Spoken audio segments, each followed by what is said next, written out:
చూడండి. ఇప్పుడు మన బిజినెస్ సప్లయర్స్ దగ్గర నుంచి స్టాక్ ఆర్ గూడ్స్‌ని పర్చేజ్ చేస్తూ ఉంటుంది.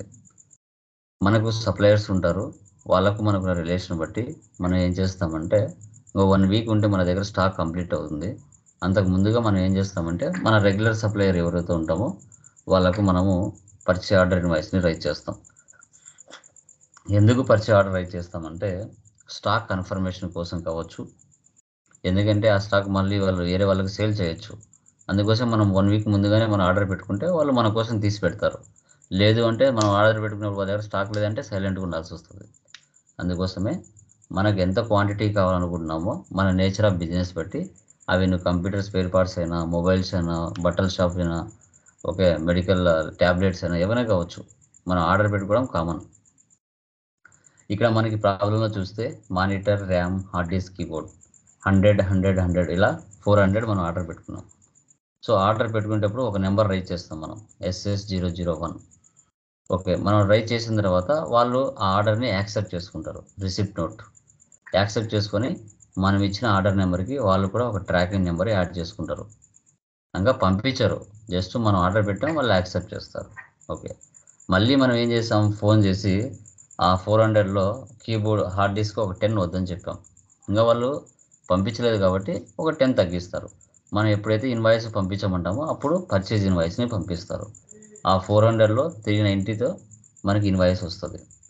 ఆ ఇన్వాయిస్ వచ్చిన తర్వాత దాంట్లో మళ్ళీ ఒక కీబోర్డ్స్ 20 డ్యామేజ్ అయినాయి. దాంట్లో మళ్ళీ 20 రిటర్న్ చేస్తాం డెబిట్ నోట్. ఇలా ఈ ప్రాసెస్ ఎలా చేయాలనేది ఇప్పుడు మనం చూస్తాం. ఓకే.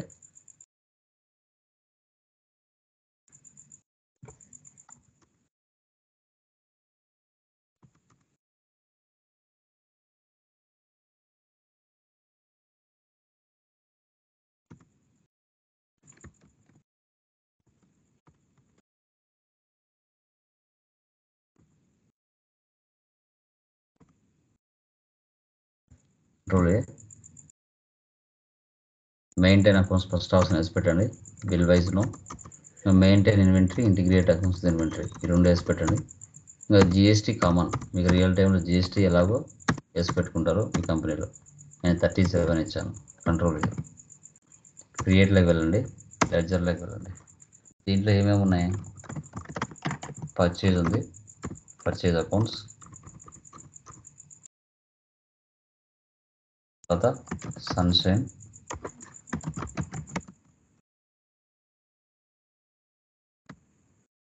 Country creators. రియల్ టైంలో జిఎస్టీ నెంబర్ ఉంటుంది, ఇచ్చుకోండి. Control A. తర్వాత ఇంకేమున్నాయి? సిజిఎస్టీ, జిఎస్టీ,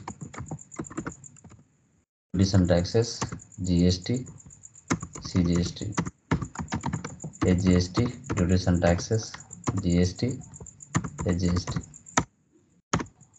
4.5 లెడ్జర్లు ఉంటాయి. ఎస్కేప్.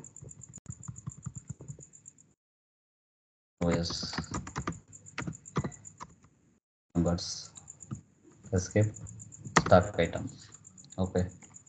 మానిటర్ నెంబర్ అక్కడ ఉన్నది ఇచ్చుకోండి. 321654. ఇక్కడ 18% పైన. నెక్స్ట్ ర్యామ్ అక్కడ ఉండేది ఇచ్చుకోండి.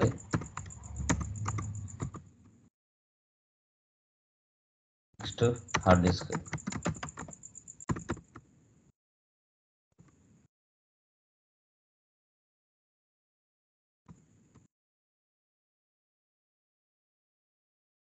తర్వాత కీబోర్డ్.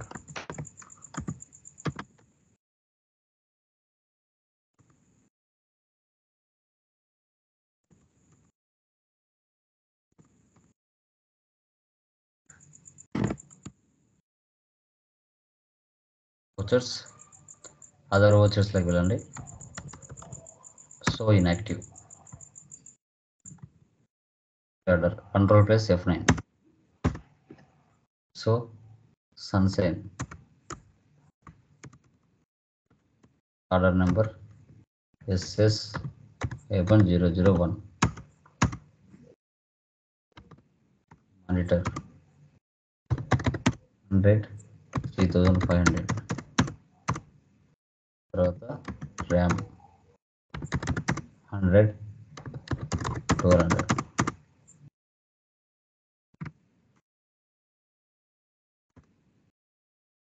$2,700.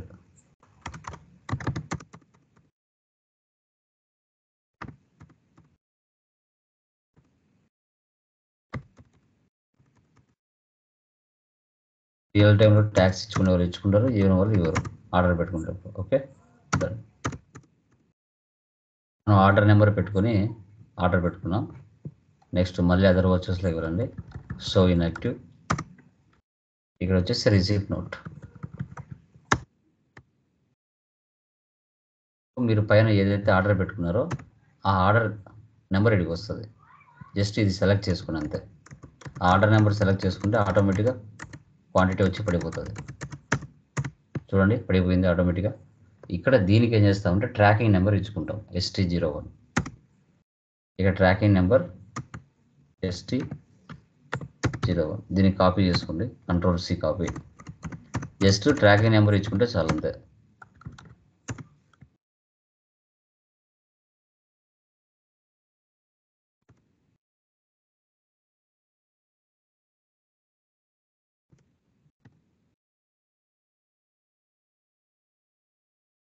చూసారా, అక్కడ ఉన్న ఆర్డర్ నెంబర్కి tracking number ఇచ్చుకున్నాం.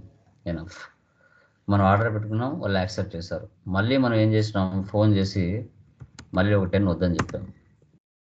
Show inactive, rejection out. Ctrl+F5.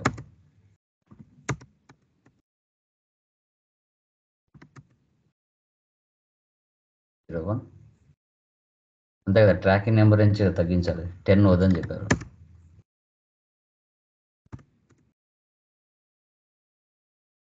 తర్వాత మెయిన్ ఇన్వాయిస్ సన్సెట్. జస్ట్ ఇక్కడ ఆ ట్రాకింగ్ నెంబర్ తీసుకుంటే ఆటోమేటిక్గా వచ్చి పడిపోతాయి. మనం ఇవ్వాల్సిన అవసరం ఏం లేదు. చూసారా, ఆటోమేటిక్గా వచ్చి పడిపోయినాయి. సో 400 ఆర్డర్ పెట్టుకున్నాం స్టార్టింగ్లో, 390 పడిపోయాయి.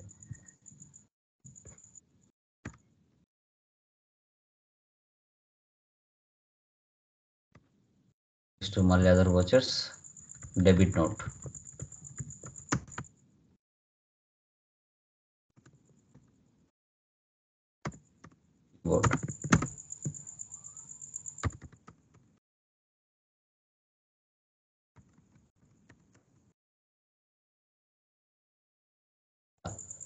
ఈ విధంగా మనం వచ్చే ఆర్డర్ అనేది చేసుకోవాలి. సమ్మరీ చూసారా, టోటల్గా 370. Hard disk, keyboard, monitor, RAM, total 370.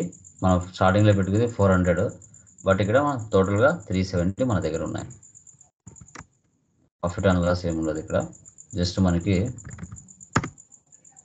ఇంకా MIS రిపోర్ట్స్, రియల్ టైంలో క్యాపిటల్ అవన్నీ నార్మల్గా ఉంటాయి. ఓకే, స్టాక్ సమ్మరీ చూసుకోవచ్చు. Stock summary F12, so goods in verses, so goods out versus. Inverse మాత్రమే ఉంటాయి, అవుట్ వర్స్ ఉండదు. Closing balance. ఇలా ఈ విధంగా పర్చేజ్ ఆర్డర్ అనేది చేయాలి. నెక్స్ట్ సేల్స్ ఆర్డర్ మీరే చేయాలి. ఇక్కడ ఏవైతే వచ్చాయో ఓచర్స్లో అక్కడ రివర్స్ వస్తాయి అంతే. అక్కడ sales order, delivery note, rejection in, sales invoice, credit note. ఇప్పుడు మీ ఫ్రెండ్ వేరే షాప్లో కొనడానికి వెళ్తాడు. నువ్వు చెప్తావు, అరే బాబు, నువ్వు కొనే వస్తువులన్నీ నా కంపెనీలో ఉన్నాయి, నువ్వు బయటికి వెళ్ళి కొనడం ఎందుకు, నా దగ్గర ఆర్డర్ పెట్టుకుంటాం. అది నీ ఫ్రెండ్కి పర్చేజ్ ఆర్డర్ అవుతుంది, నీకు సేల్స్ ఆర్డర్ అవుతుంది. ఓకే, మీ ఫ్రెండ్ ఆర్డర్ పెట్టుకుంటాడు ఒక నెంబర్తో, నువ్వు దాన్ని యాక్సెప్ట్ చేస్తావు. యాక్సెప్ట్ చేసిన తర్వాత అతను మళ్ళీ ఫోన్ చేసి నీకు వద్దని చెప్తాడు. దాంట్లో రిజెక్షన్ ఇన్, దాంట్లో ఒక 5 10 ఇవన్నీ మైనస్లో వస్తాయి మీకు. ఓకే, రిజెక్షన్ ఇన్ -5 వద్దని చెప్తారు. ఆ 5 తగ్గించేసి రిమైనింగ్ మెయిన్ ఇన్వాయిస్ పంపించమంటాడు, సేల్స్ ఇన్వాయిస్. తర్వాత దాంట్లో కొన్ని డ్యామేజ్ వచ్చి మళ్ళీ దాంట్లో ఒక 4 వద్దని చెప్తారు. ఇది process. Okay, clear? Any doubts? ఏమైనా డౌట్స్ ఉన్నాయమ్మా? యా, అవి చేసేయండి. ఓకే, సో ఆన్లైన్ ఇస్తాను. తర్వాత మీరు రాసేయండి దానిలో అవి చూసేసి. Okay, bye. Bye sir.